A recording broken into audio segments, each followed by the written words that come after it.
Obrigado, irmão. Convido a igreja a abrir a sua Bíblia no livro de Romanos. Romanos capítulo 11. Romanos capítulo 11. Lá no finalzinho do capítulo. Começando com os versículos 33 a 36.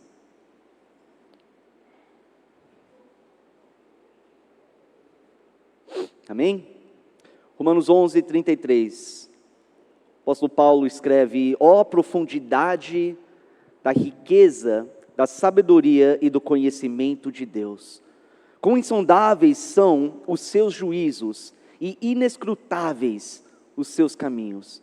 Quem conheceu a mente do Senhor? Ou quem foi o seu conselheiro?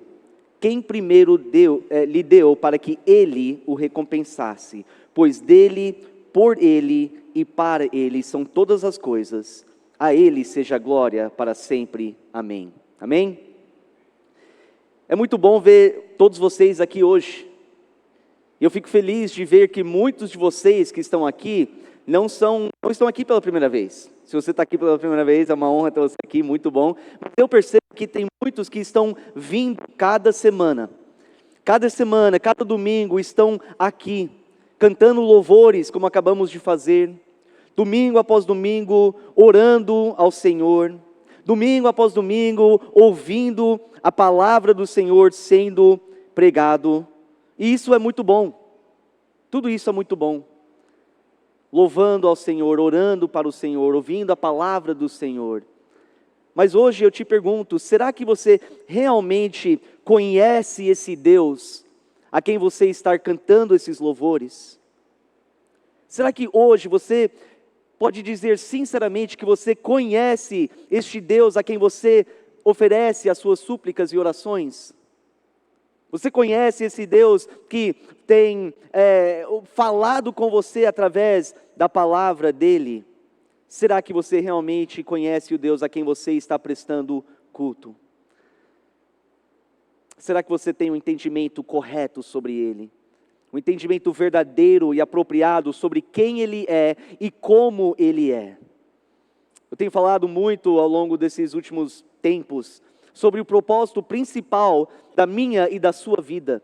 Eu tenho falado muito sobre a razão principal pelo qual Deus criou você e estabeleceu você aqui, neste exato momento na história da humanidade. Por que Ele fez isso? Por que Ele nos criou e estabeleceu a gente aqui para este momento? Atos 17, versículo 27, o apóstolo Paulo fala: Deus fez isso para que os homens o buscassem, talvez tateando, pudessem encontrá-lo, embora não esteja longe de cada um de nós.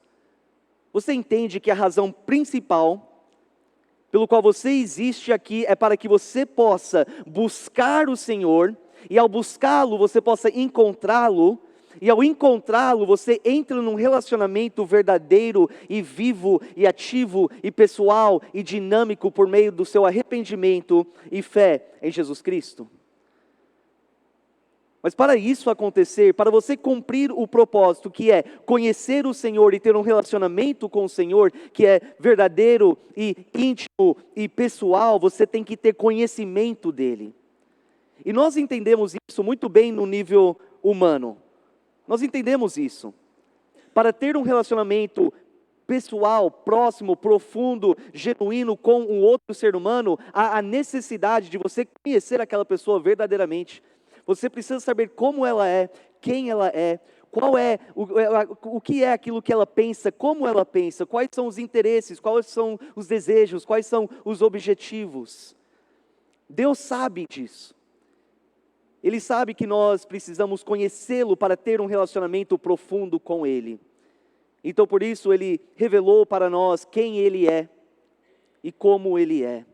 Ele tem revelado para nós certas qualidades e características que chamamos de atributos, para que por meio de contemplar e meditar e compreender esses atributos, nós chegamos a entender como Ele é, quem Ele é, que tipo de Deus Ele realmente é.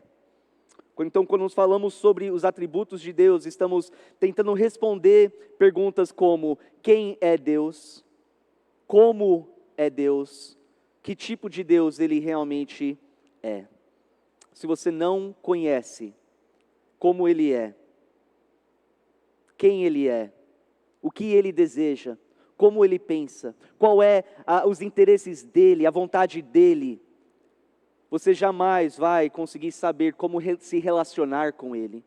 Como você deve viver a sua vida cada dia aqui nessa terra diante dEle. Ou seja, você não vai saber como cumprir o seu propósito. E isso é extremamente perigoso. Isso é muito perigoso. Porque a forma com que você vive a sua vida aqui, nesses pouquíssimos anos que nós temos aqui nessa terra, a forma com que você vive o cada dia, nessa vida tão passageira, vai determinar como que você vai viver para o resto da eternidade. Vai determinar aonde você vive para o resto da eternidade depois dessa morte. E a Bíblia deixa muito claro que só há 2 lugares. Você pode gastar a eternidade inteira junto com Ele na glória, ou passar o resto da eternidade afastado dEle, a segunda morte, chamado o inferno. Mas graças a Deus, Ele fez com que nós possamos conhecê-lo, para que possamos ter um relacionamento com Ele, e que através desse relacionamento possamos ter a vida eterna. Jesus fala na sua oração em João 17, versículo 3, Ele fala: esta é a vida eterna, que te conheçam, o único Deus verdadeiro, e a Jesus Cristo, a quem enviaste. Olha a importância de conhecer o Senhor, saber como Ele é, e aí viver a sua vida de acordo com esse conhecimento, dentro de um relacionamento. O próprio Jesus fala, isso é a vida eterna. Mas como que podemos enxergar esses atributos? Aonde é que nós podemos olhar para conhecer as qualidades e atributos que fazem parte da essência e o caráter de Deus? O Paulo fala por meio da criação, em Romanos capítulo 1, versículos 18 a 20, ele fala: portanto, a ira de Deus é revelada dos céus contra toda a impiedade e injustiça dos homens, que suprimem a verdade pela injustiça. Pois o que de Deus se pode conhecer é manifesto entre eles, porque Deus lhes manifestou. Pois desde a criação do mundo, os atributos invisíveis de Deus, seu eterno poder, a sua natureza divina, têm sido vistos claramente, sendo compreendidos por meio das coisas criadas, de forma que tais homens são indesculpáveis. Toda a criação aponta para quem Ele é, para como Ele é. A criação de Deus aponta para o seu poder absoluto. A criação de Deus aponta para a sua inteligência infinita, para a sua criatividade maravilhosa, para a sua sabedoria que não tem limites. Toda a criação aponta para o fato que este Deus é soberano, Ele governa sobre a sua criação do jeito que Ele quiser. Mas Deus não somente deixou a criação para a gente conhecê-lo, Ele nos deu a Bíblia, para que por meio dela, por meio da palavra do Senhor, podemos estudar e ler e meditar e enxergar com mais clareza quem Ele realmente é. E é por isso que a gente está aqui toda semana falando: leia a sua Bíblia, estude a sua Bíblia, medite na palavra de Deus. Não, por favor, não venha aqui domingo após domingo e simplesmente aceita o que eu, ou que o pastor Jay, ou que qualquer outro irmão fala aqui do púlpito. Não aceita só porque nós falamos. Leia a palavra para ver se aquilo que nós estamos falando realmente é baseado na palavra do Senhor. Mas aí tem uma outra forma de conhecer quem é o nosso Deus, e talvez a forma mais vívida. Isso é pelo fato de que a palavra se tornou carne. O próprio Filho de Deus, Jesus Cristo, que veio até nós. Em Hebreus capítulo 1, versículo 3, diz: o Filho é o resplendor da glória de Deus e a expressão exata do seu ser, sustentando todas as coisas por sua palavra poderosa. Depois de ter realizado a purificação dos pecados, ele se assentou à direita da majestade nas alturas. Quando nós olhamos para Cristo nas Escrituras, estamos olhando para o próprio Deus. Ao ler sobre ele, analisar a vida dele, como ele andou nessa terra, como que ele pensou, como que ele falou, como que ele agiu, como ele reagiu, como ele perdoou, a compaixão que ele teve, tudo isso nós enxergamos quem é o nosso Deus. João 14, versículo 8 e 9, um apóstolo de Cristo chamado Filipe, ele fala assim: Senhor, mostra-nos o Pai, e isso nos basta. Jesus respondeu: você não me conhece, Filipe? Mesmo depois de eu ter estado com vocês durante tanto tempo, quem me vê, vê o Pai. Como você pode dizer, mostra-nos o Pai? Será que você tem contemplado a vida de Cristo? Será que você tem gastado tempo analisando Ele, olhando para Ele, fixando os seus olhos nele? Muitas vezes quando alguém vem para mim e fala: pastor, eu quero começar a ler a minha Bíblia com mais frequência, eu quero me aprofundar mais, eu quero conhecer mais. O que eu faço? Aonde que eu começo? Eu sempre falo, começa com Mateus, começa com os evangelhos de Cristo, leia sobre Ele, conhece Ele, sabe sobre Ele, analisa a vida dEle. E assim você vai ter uma base muito boa para começar. Então, baseado nisso, hoje à noite eu quero falar com vocês sobre um desses atributos de Deus. É um atributo não comunicável, que seria um atributo que somente pertence a Ele.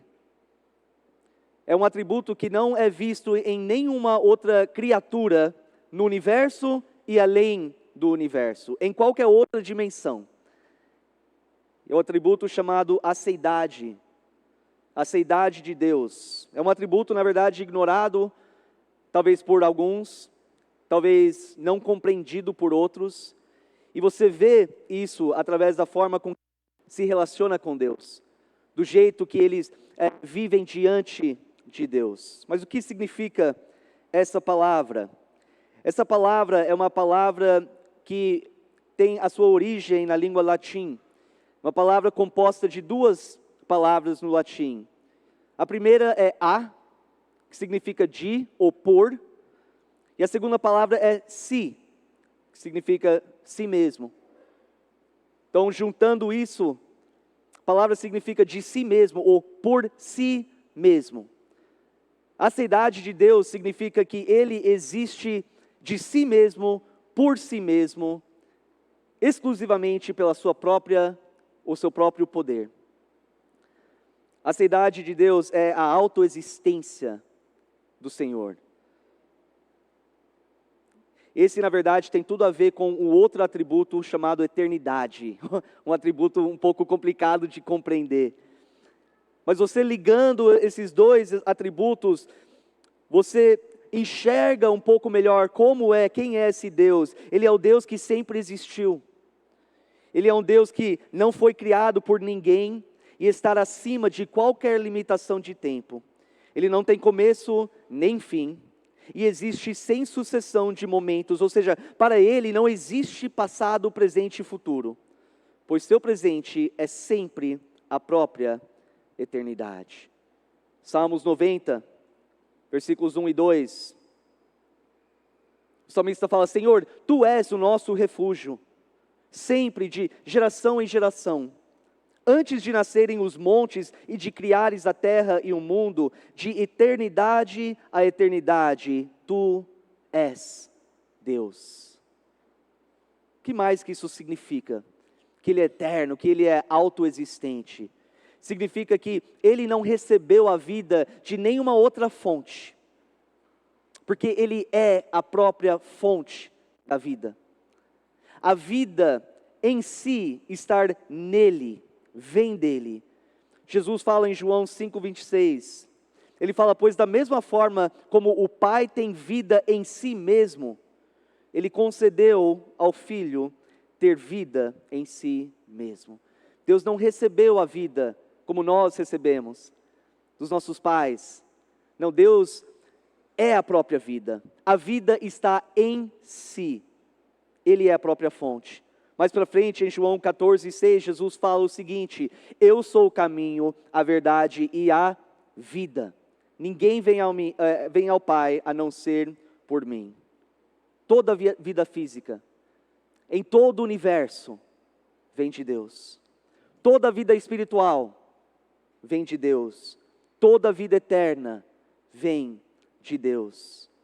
Por isso que Paulo fala em Atos 17:28, pois nele vivemos, nos movemos e existimos. Sem Deus, nenhum de nós vivemos, nenhum de nós movemos e nenhum de nós existimos. É nele que todos e tudo encontra a sua fonte, a sua existência e a sua continuidade. É nele que tudo, incluindo eu e você, e tudo que foi criado, encontra a sua fonte, a sua existência e a sua continuidade. Colossenses 1, versículos 15 a 17, falando de Jesus, o apóstolo Paulo fala: Ele é a imagem do Deus invisível, o primogênito sobre toda a criação, pois nele foram criadas todas as coisas. Vou colocar aqui de microfone.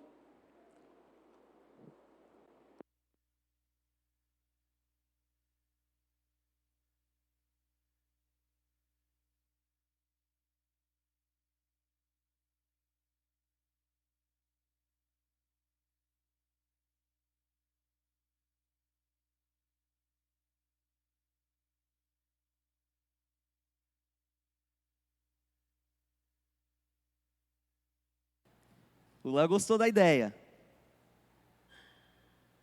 Colossenses 1,15, Ele é a imagem do Deus invisível, o primogênito sobre toda a criação, pois nele foram criadas todas as coisas nos céus e na terra, as visíveis e as invisíveis, sejam tronos, sejam soberanias, poderes ou autoridades.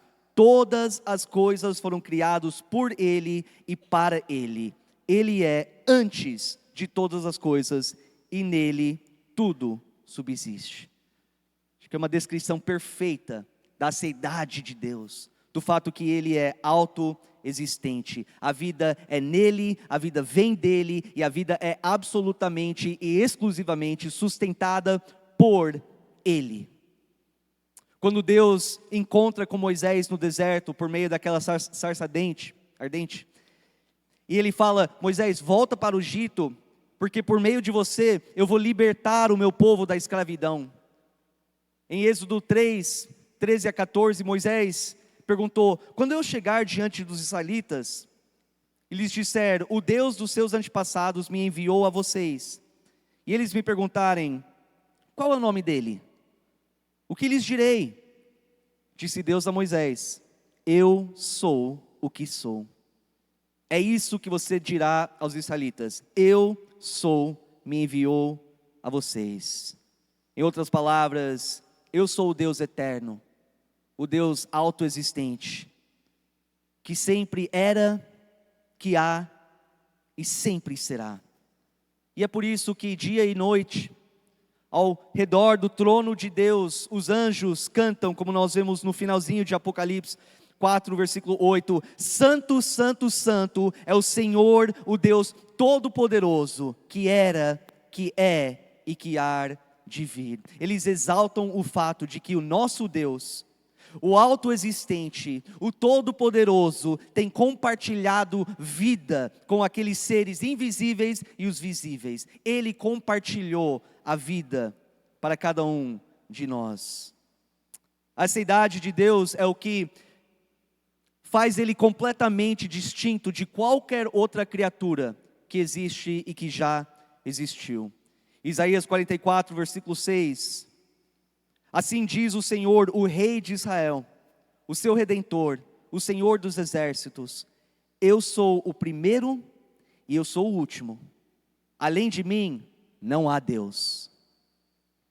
Isaías 46, versículo 9. Lembrem-se das coisas passadas, das coisas muito antigas. Eu sou Deus, e não há outro, ou nenhum outro.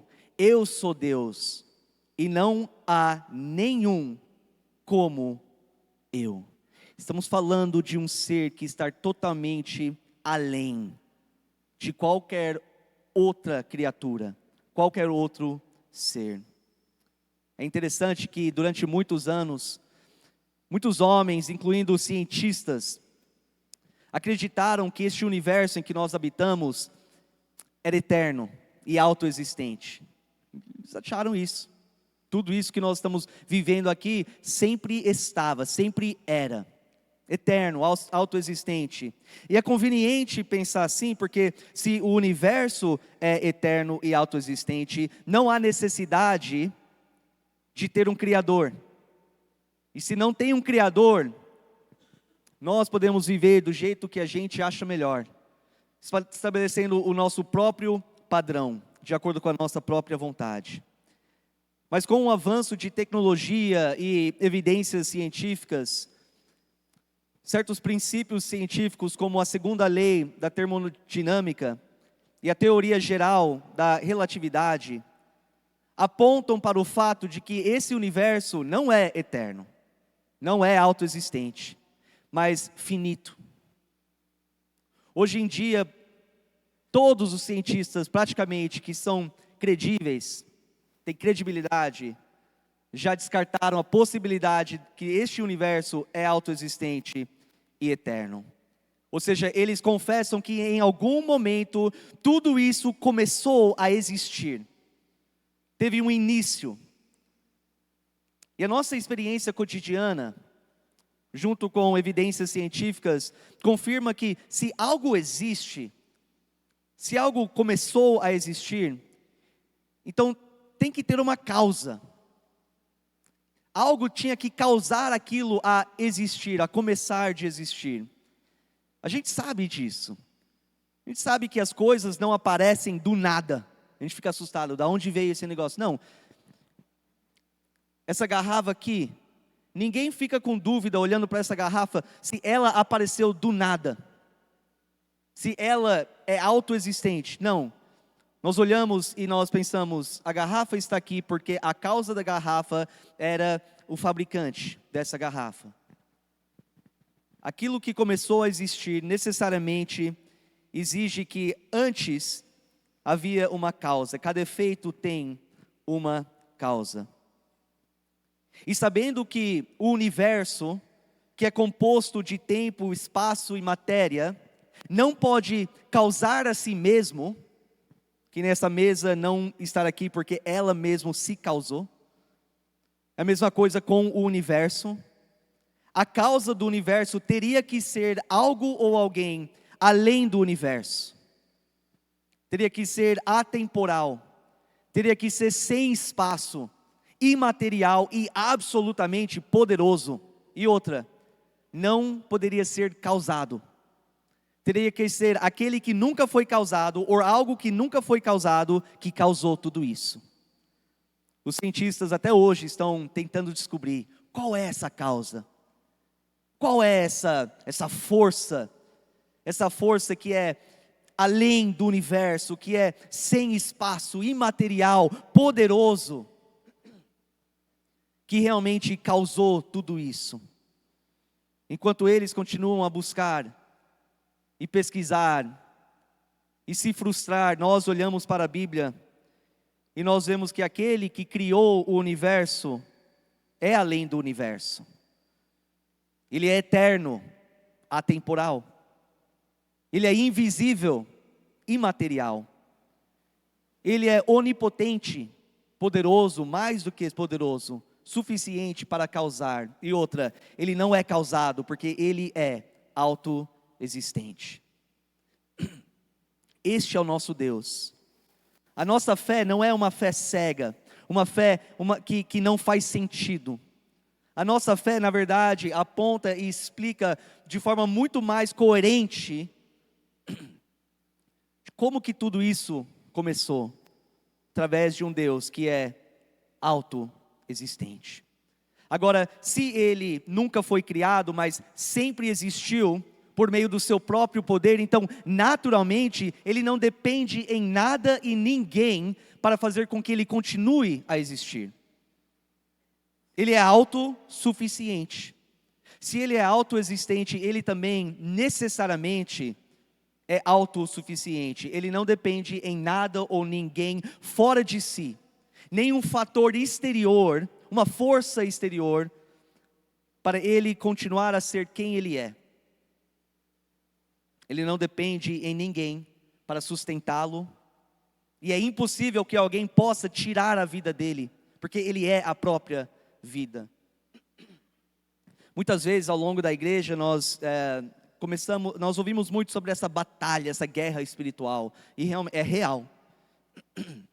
Existe um diabo, existe demônios, é uma batalha espiritual. Mas muitas vezes podemos cair no erro de pensar que essa batalha é quase igual por igual. Que é uma batalha em que às vezes Deus está na frente, aí o inimigo vem, ele consegue conquistar, e aí quem é que realmente vai sair vitorioso? Será que Deus vai ser derrubado? A autoexistência de Deus destrói completamente essa ideia. Não é nem perto, é infinitamente longe de ser verdade. Nenhum fator exterior pode fazer com que ele mude, que ele seja algo que ele não é, ou que ele deixa de existir. E é muito estranho pensar sobre tudo isso, né? Sobre o fato de que Deus não depende em nada além de si, para ser quem ele é, e continuar a ser quem ele é.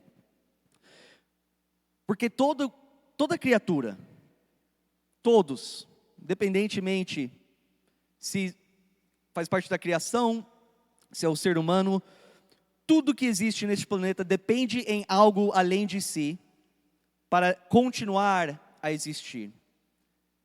Por exemplo, o fato de que você, aqui eu dei esse exemplo aos jovens um tempo atrás, o fato de que você estar aqui hoje não depende de você, eu digo vivo aqui, dependeu totalmente na decisão, ou talvez o sem querer, mas que aconteceu, dos seus pais, querer conceber você. Alguém teve controle sobre isso? Não, né? A gente nem quer pensar, na verdade, sobre essa parte. Aí, no momento que você foi concebido, você instantaneamente começou a depender nos nutrientes do corpo da sua mãe e uma condição saudável do útero dela para você continuar a existir. Enquanto você ia se desenvolvendo dentro da ventre da sua mãe, você também dependia nela para continuar a carregar você dentro do ventre dela durante os 9 meses, ao invés de deliberadamente abortar você e acabar com a sua existência. Alguém teve controle sobre isso? Nenhum de nós. E aí você nasceu e você dependeu totalmente na sua mãe para amamentar você, para cuidar de você, quando está doente, para tratar a doença, totalmente dependente a sua vida inteira, na sua criação inteira nos seus pais. E aí você cresceu, e você achou, poxa, agora vou sozinho nessa, agora não preciso mais dos meus pais. Você continua todos os dias, em todos os momentos, dependendo em diversos fatores exteriores para você continuar a existir aqui. Você depende em ar limpo, você depende na temperatura certa, você depende na bondade dos outros para não te atacar e te matar. Tem um monte de coisas que acontecem, você depende no seu respiro, você depende no seu coração para continuar batendo todos os segundos da sua vida inteira. Muitas coisas pelo qual você tem controle nenhum. Nós dependemos, como somos frágeis nessa vida. O fato de que você estar aqui hoje, sentado, me ouvindo, é somente pela graça do Deus que é autoexistente, que é onipotente, porque Ele tem continuado a sua vida inteira a alinhar perfeitamente os diversos fatores em que você depende para continuar a existir. Essa é a nossa realidade. Agora, a realidade de Deus transcende a nossa. Deus sendo autoexistente, obviamente Ele é autossuficiente, Ele não precisa de nada, absolutamente nada além de si para sustentá-lo, para ajudá-lo, para preencher um vazio dentro dele, para acrescentar algo para a essência e o caráter dele. Romanos 11, 34 a 36, o Paulo, como a gente leu no início da pregação, ele fala: quem conheceu a mente do Senhor? Ou quem foi seu conselheiro? Deus não precisava de conselhos. Ele não necessitava de conselhos. Ele não ficava lá tentando determinar o que eu faço, qual seria o plano, eu não sei. E aí veio alguém, um conselheiro, e falasse assim: eu tenho a resposta. Não, o Deus autossuficiente tem todas as respostas. Versículo 35, quem primeiro lhe deu para que ele o recompense? Deus nunca recebeu nada de alguém que pudesse melhorar a vida dele que ele já não tinha. Ele não é obrigado, ele não deve ninguém, porque ninguém chegou a ele e falou: olha, eu tenho algo para te dar que você não tem, que vai te ajudar, que vai melhorar a sua vida que você não tem. Isso não existe. Deus é autossuficiente, Ele é o Deus autossuficiente, e é por causa disso, no versículo 36, pois dele, por ele e para ele são todas as coisas. A ele, somente a ele, seja a glória para sempre. Amém. Sabe que existia um tempo, se a gente pode chamar de tempo, que Deus estava sozinho, completamente sozinho. O Deus em 3 pessoas, em algum momento, estava completamente sozinho, com mais ninguém e mais nada. Era Ele com Ele. Antes que tinham anjos para declarar a glória dEle, antes de ter um universo para sustentar, antes de ter seres humanos para poder cuidar, lá estava Deus, só Ele, mais ninguém, de eternidade a eternidade. E olha só, Ele estava completamente e totalmente satisfeito, contente, feliz, em paz, completo em si mesmo.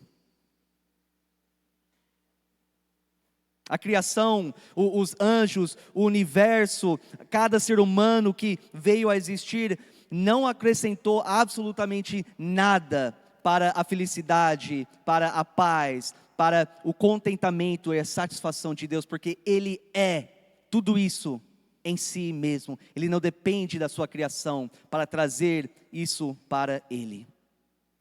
Numa escola bíblica dominical, não daqui, porque eu sei que nenhuma professora falaria isso para uma criança daqui, né? Mas a história é que um dia uma professora está ensinando sobre a criação para os seus filhos, os alunos pequenos, e um aluno levanta a mão e fala: professora, por que Deus criou Adão e Eva? E ela olha para ele e fala: é porque Deus estava se sentindo muito sozinho, e ele precisava de alguém para brincar com ele. Não existe isso. Em nem um momento, na eternidade a eternidade, o Deus que é autossuficiente, autoexistente, se sentiu sozinho, ou triste, ou insatisfeito. Não. Ele não estava sob nenhum tipo de necessidade, ou pressão, ou obrigação para criar. Não precisava, não necessitava. Mas o fato que Ele criou é um ato soberano dEle. Vem somente da mente dEle. E é motivado somente pela graça, e pelo amor, e pela bondade de Deus. Agora, a gente, nos últimos momentos aqui, antes de encerrar, ao contemplar sobre a grandeza de Deus, a vastidão de Deus, sobre este Deus autoexistente, autossuficiente, mas que mesmo assim escolheu a nos criar, isso deve destruir qualquer tipo de soberba e orgulho e arrogância dentro dos nossos corações. A verdade sobre este Deus, comparado com a verdade que nós somos, nós diante dEle, Essa comparação deve quebrantar os nossos corações e nos encher com gratidão. Em Jó capítulo 12, versículo 10, olha só o que ele fala. Ele fala: em sua mão está a vida de cada criatura e o fôlego de toda a humanidade. Ele entendeu quão pequeno nós somos diante desse Deus. E ele nos dá a imagem que você pode pegar todas as criaturas, seres humanos, qualquer outro ser, dentro do mar, na terra, juntar todos, cada inseto, tudo, e são apenas dentro da palma da mão de Deus. E o fôlego de cada um que respira a cada segundo depende totalmente nele para continuar a existir. Mas ao invés de enxergar e reconhecer isso, infelizmente muitas pessoas vivem como se eles são autossuficientes, como se eles são autoexistentes, como se eles não dependem em nada, nem o próprio Deus, para continuar a existir cada segundo de cada dia. Então eles escolhem a viver de acordo com os seus próprios interesses, correndo atrás das suas próprias ambições e desejos. Escolhem por achar que não depende exclusivamente do Senhor para continuar vivo. Eles começam a viver de acordo com a sua própria sabedoria e força e entendimento, sem interesse nenhum em se entregar a este Deus, sem interesse nenhum em tentar cumprir os seus propósitos, de tentar cultivar um relacionamento com Ele, que Ele oferece, de ter comunhão constante com este Deus que sem obrigação nenhum, mas apenas pela boa vontade dEle, escolheu a criá-lo e sustentá-lo todos os dias. Eles ativamente rejeitam o próprio Deus, que é a fonte da vida deles. E é uma soberba e arrogância terrível, e que muitas vezes é sutil, é bem sutil, infecta a mente do homem e cega ele para a realidade de quem Deus é e quem eles são diante de Deus. Mas irmãos, nós não vemos essa atitude apenas lá fora. Essa mesma atitude acontece dentro da igreja. Nós vemos essa mesma mentalidade muitas vezes infectando a mente, o coração daqueles que estão aqui dentro. Nós falamos muito sobre o amor de Deus, como Ele nos ama. Cantamos louvores sobre como Deus nos ama, como Ele mostrou o amor dEle por nós. Nós cantamos e falamos muito sobre o fato de que Deus quer ter um relacionamento conosco. Olha que legal, Ele quer ter um relacionamento conosco, Ele deseja isso. E é absolutamente verdade que Ele te criou, porque Ele tem um desejo profundo de você poder conhecê-lo, buscá-lo, encontrá-lo, conhecê-lo e ter um relacionamento com Ele. Isso é verdade. É verdade que Ele te ama profundamente, tanto que Ele estava disposto a enviar o seu próprio Filho como um sacrifício para morrer por você, para que um dia você pudesse reconhecer isso e por meio do arrependimento e fé, aceitar Ele, ser perdoado e ter esse relacionamento. Tudo isso é verdade, mas existe também uma outra verdade. Ele não precisa de você. Ele não precisa de mim. Ele não precisa que você ore. Ele não precisa que você venha aqui semana após semana para cantar louvores a Ele. Ele não precisa de você. Ele não necessita o seu louvor. Ele não está lá no céu pensando, poxa, eu estou começando a meio que sentir mal sobre mim mesmo, meio desanimado. Tomara que no domingo as pessoas vão se juntar e me elogiar, e aí vai aumentar a minha autoestima. Não. Porque se você entrar aqui nos domingos e louvar, ou se você um dia escolher abandonar tudo isso, Deus é Deus. Ele continua sendo Deus. Se você se afastar dEle, Ele continua sendo Deus.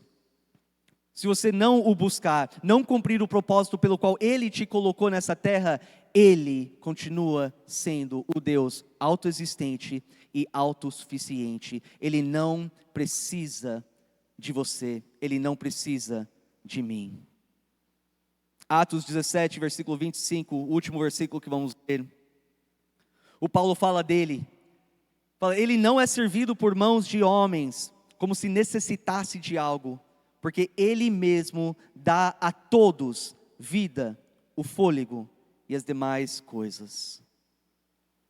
Você pode rejeitar, desobedecer, fingir que Ele não existe. Ele continua sendo um Deus feliz, contente, satisfeito, completo. Mas muito do cristianismo hoje tem invertido essa ideia, essa verdade. E tem muitos cristãos hoje que acham que ao entrar aqui nessa igreja, ou a ler a sua Bíblia durante a semana, ou cantar um louvor, ou ter comunhão com a igreja de Cristo, que nós de alguma forma estamos fazendo um favor para Deus. Isso não é um favor para Ele. Isso não é um favor para Ele. Eu até, pensando nisso, nesses últimos meses, eu até tento evitar, quando estou aqui diante de vocês, eu até tento evitar de falar obrigado por estarem aqui hoje. Porque vocês não estão me fazendo um favor. Não estão fazendo um favor para Deus. Deus não está lá falando, poxa, obrigado que você veio. Como eu agora senti melhor. Claro que tudo isso agrada a Deus. Ele adora ver a sua igreja se unindo e se juntando, mas gente, nós não estamos fazendo um favor para Ele. Isso não é para o bem dEle, é para o nosso bem. É para o nosso bem. Quando nós entramos aqui, cantamos louvores e ouvimos a palavra, estamos fazendo um favor para nós mesmos. Porque nós somos dependentes. Porque nós necessitamos. Deus não necessita de nós, é nós que desesperadamente necessitamos dEle. Então, não enxerga o seu relacionamento com Ele como se fosse uma troca. Tá bom, Deus, hoje eu vou para a igreja, tá? Isso vai deixar o Senhor mais feliz? Tá bom, eu vou ler a minha Bíblia, eu sei que você falou que eu preciso fazer, então se eu fazer, você vai ficar contente? Não existe isso com Deus. Nós lemos a nossa Bíblia porque nós necessitamos da palavra de Deus. Ele não necessita de nós. Mas mesmo assim, eu quero finalizar com esse último pensamento. Mesmo que Ele não precisa. Mesmo que nós não acrescentamos nada para a essência, para o caráter, para a felicidade de Deus.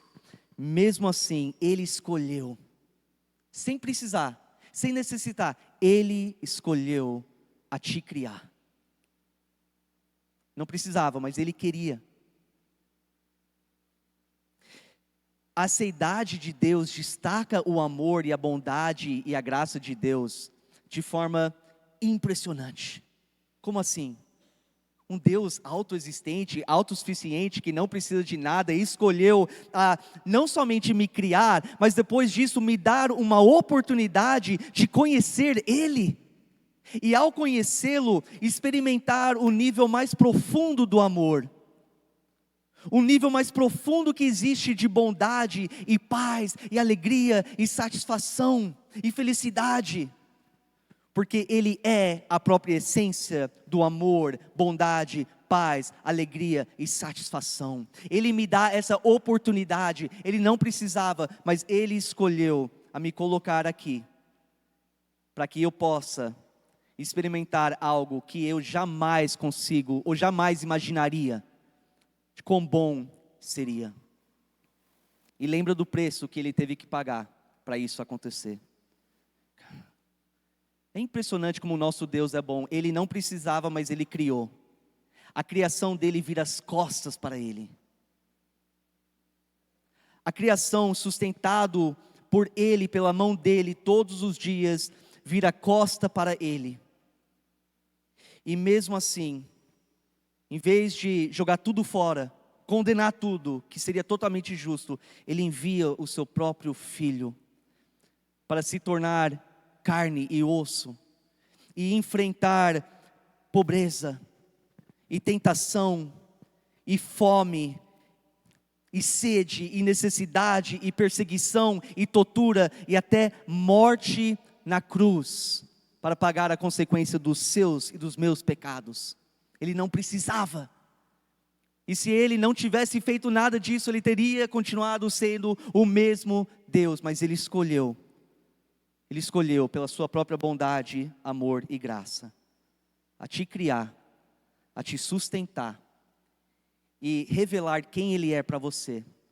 Agora eu pergunto para você nessa noite: será que você tem aproveitado essa oportunidade que Ele está colocando na sua frente, de não somente saber sobre Ele, mas de conhecer Ele num nível verdadeiro e profundo e pessoal?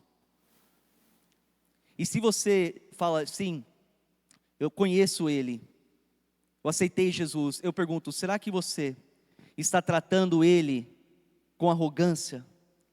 Será que você olha para Ele e acha que você fazendo o que é bom, o que é certo, o seu louvor, a sua adoração está fazendo um favor para Ele? Que possamos mudar a nossa perspectiva e chegar diante de um Deus tão vasto, tão grande, e dizer: eu sei que o Senhor não precisa de mim, mas eu preciso do Senhor em todos os momentos, em todos os dias. Sustenta-me, Senhor, e me capacita para viver uma vida que realmente honra e agrada o Senhor. Mas como é que eu então conheço Ele? Se rende a Ele hoje à noite. Fale com este Deus que te criou, está sustentando você. Pede para Ele te perdoar de todos os seus pecados. Aceita Ele como seu Senhor e Salvador. Pede para Ele entrar na sua vida e te transformar e te dar uma nova chance. Se você fizer isso hoje, falando com este Deus que está presente aqui, Ele certamente te perdoará, certamente te salvará, certamente te dará a vida eterna. Pense sobre isso enquanto nós cantamos. Convido a igreja a se levantar.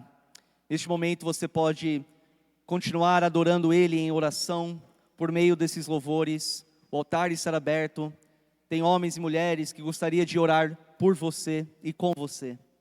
Que esse momento seja entre você e esse Deus que é autoexistente e autossuficiente. Vamos cantar.